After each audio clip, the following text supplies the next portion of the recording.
তুমি কি করবা বলো? এই যে ফ্লাওয়ার ভাজের নিচে যে পাথরগুলা ছিল এগুলাকে ওয়াশ করা হইতেছে। এগুলার জন্য পাউডার কি গোলাই নেওয়া হয়েছে।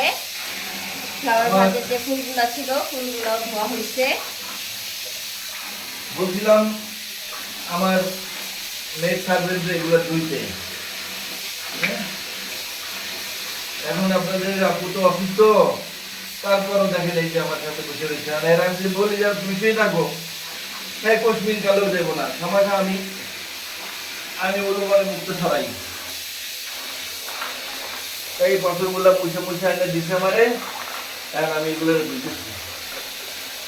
এটা মাসে মাসে যদি আমি ধুইতে পারতাম তাহলে আর আমার এত কষ্ট লাগে না। এত পারে শরীরে এখন এত এনার্জি আছে, ফুল টুল সাজাই রাখি, সুন্দর দেখতে ভালো লাগে, বাট এই সুন্দরের পিছনে একটু কষ্ট আছে। এগুলোর মধ্যে পানি দেয়া পাউডার দিয়ে দেওয়া হচ্ছে। আপাতত এটা ভিজতে থাকুক, ফুলগুলোরও পানি ধরতে থাকুক। আরও কিছু আছে, ও এই যে বড় একটা আছে, এটার মধ্যেও আবার একটু ফ্লোর ক্লিনার দিয়ে এটাকেও ক্লিন করা হইতেছে।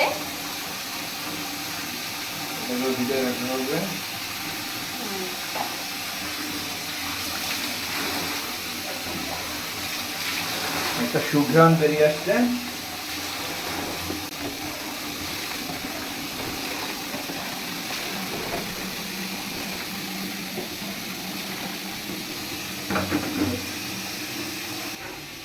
এখানেও কিছু ফুল আগেই ধোয়া হয়েছিল, এগুলাকে পানি ঝরানোর পরে শুকাইতে দিছি।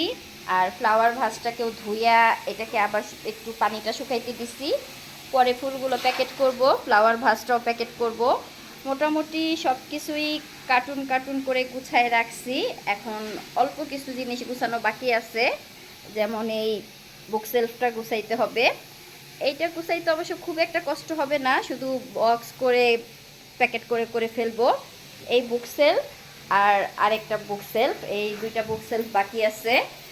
আরও টুকিটাকি অনেক আছে, কাজ করলে বোঝা যায় কাজ শেষই হয় না শেষই হয় না।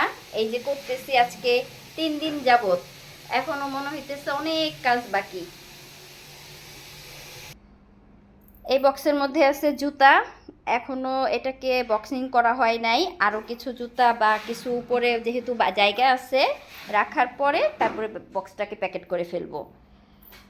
এই তো মোটামুটি বক্স বক্স করে সারা ঘর ছড়ায় রাখছি। আর এখন এই ছড়ায় রাখার জন্য আমাদের ব্যাংকু চিঙ্কুর অনেক কষ্ট হইতাছে, তাদেরকে এখন পুরা ঘরে আর ছাড়তে পারতেছি না। এই যে পুরা ঘরে শুধু কার্টুন কার্টুন আর কার্টুন। এই যে